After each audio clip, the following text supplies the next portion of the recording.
इन 3 चीजों को हमेशा अपनी जिंदगी में याद रखना। ये 3 चीजें जिंदगी में एक ही बार मिलती हैं, वालिदैन, वक्त और हुस्न। 3 चीजों को बाकायदगी से पढ़ा करो, नमाज, कुरान और दुरूद शरीफ। 3 चीजों को अपने काबू में रखा करो, जबान, नफ्स और गुस्सा। 3 चीजें हमेशा याद रखो, मौत, एहसान और नसीहत। 3 चीजें जिंदगी में जलील कर देती हैं, चोरी, चुगली और झूठ। 3 चीजें कभी जिंदगी में छोटी मत समझना, कर्ज, फर्ज और मर्ज। 3 चीजें हासिल करो, इल्म, दुआ और यकीन। 3 चीजें हमेशा पाक रखो, जिस्म, लिबास और ख्याल। 3 चीजें हमेशा संभाल कर रखो, नमाज में दिल, तन्हाई में सोच और रास्ते में निगाह।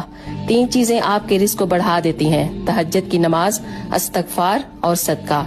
इस वीडियो को कम से कम 5-6 लोगों के साथ जरूर शेयर करें। अगर आपकी वजह से किसी एक ने भी अमल कर लिया तो उसका भी सवाब आपको मिलता रहेगा। जज़ाकल्लाह खैर।